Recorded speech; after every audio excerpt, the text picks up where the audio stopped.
Has और have सबको समझ आया है? कोई कंफ्यूजन, एम्बिग्विटी? ओके, अब शुरू करते हैं हैड।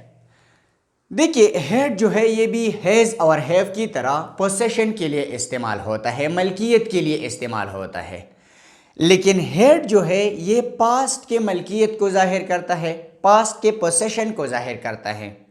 यानी अगर किसी बंदे के पास पास्ट में कोई चीज़ था, कोई चीज़ उसकी मलकियत में था, कोई चीज़ उसके पोसेशन में था, तो उस पोसेशन को जाहिर करने के लिए, उस मलकियत को जाहिर करने के लिए हम हैड इस्तेमाल करते हैं।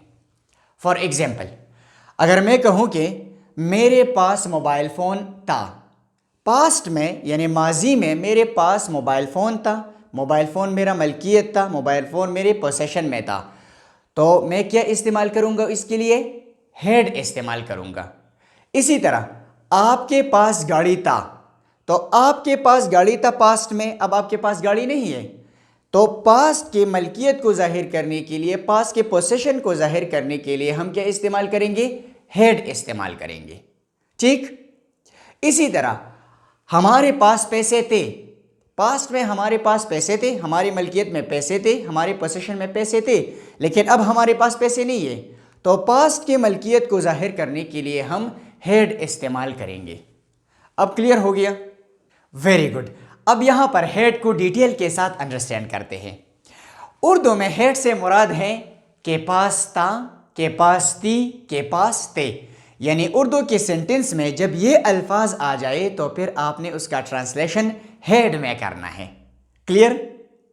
Very good. अब हैड जो है यहां पर मैंने साथ लिखा है पोसेशन इन पास्ट, यानी हैड वो लफ्ज है जो किसी सब्जेक्ट के मलकियत को जाहिर करता है पास्ट में। पास्ट में किसी सब्जेक्ट के मलकियत को जाहिर करने के लिए क्या इस्तेमाल होता है? हैड इस्तेमाल होता है। अब यहां पर एग्जाम्पल सेंटेंसेस को देखें।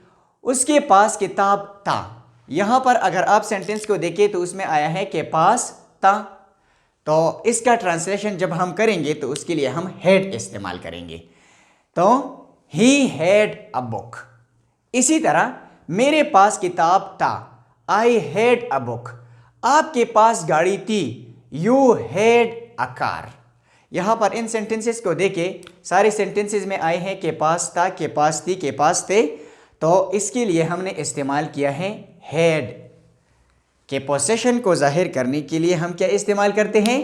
हैड इस्तेमाल करते हैं। अब एक बात अपने माइंड में रखना है कि चाहे सब्जेक्ट की जगह पे ही, शी, इट आ जाए, आई, वी, यू, दे आ जाए, सिंगुलर नाउन आ जाए या प्लूरल नाउन आ जाए, तो आपने सबके साथ हैड इस्तेमाल करना है। क्लियर हो गया अब?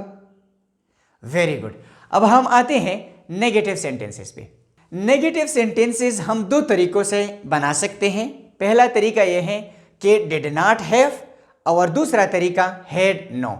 यानी डिड नॉट हैव या हैड नो इस्तेमाल करने से सेंटेंसेस नेगेटिव बन जाते हैं।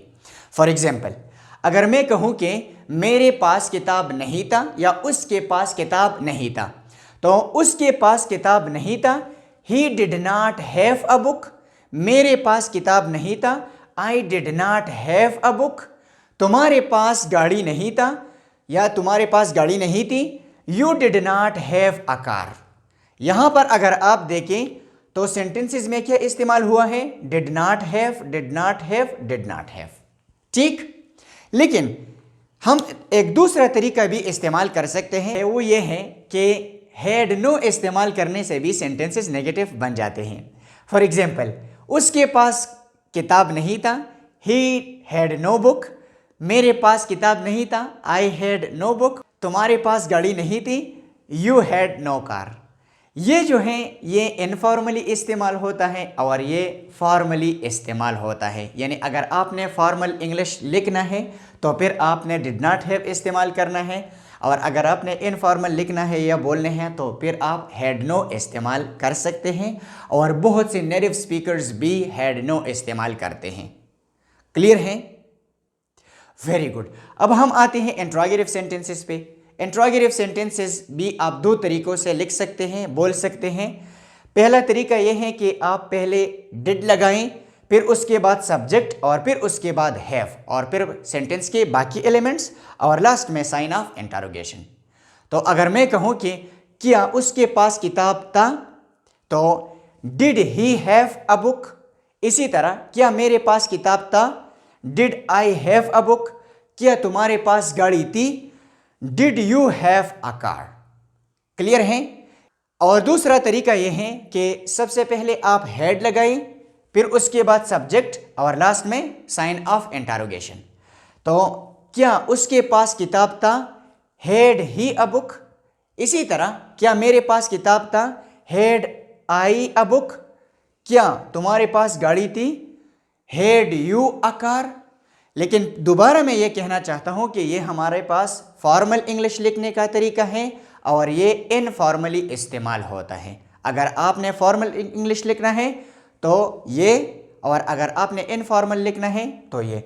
लेकिन आजकल दोनों एक्सेप्टेबल है और बोलने में तो बिल्कुल कोई प्रॉब्लम हो नहीं है। क्लियर। अब आप इस तरह करें कि हेड की यूज को 2-3 मिनट देके आप इसे दोबारा रीड करें कि कोई प्रॉब्लम हो, कोई एम्बिग्विटी हो, कोई आपको इशू आता हो, कोई क्वेश्चन आपके माइंड में हो तो आप पूछें।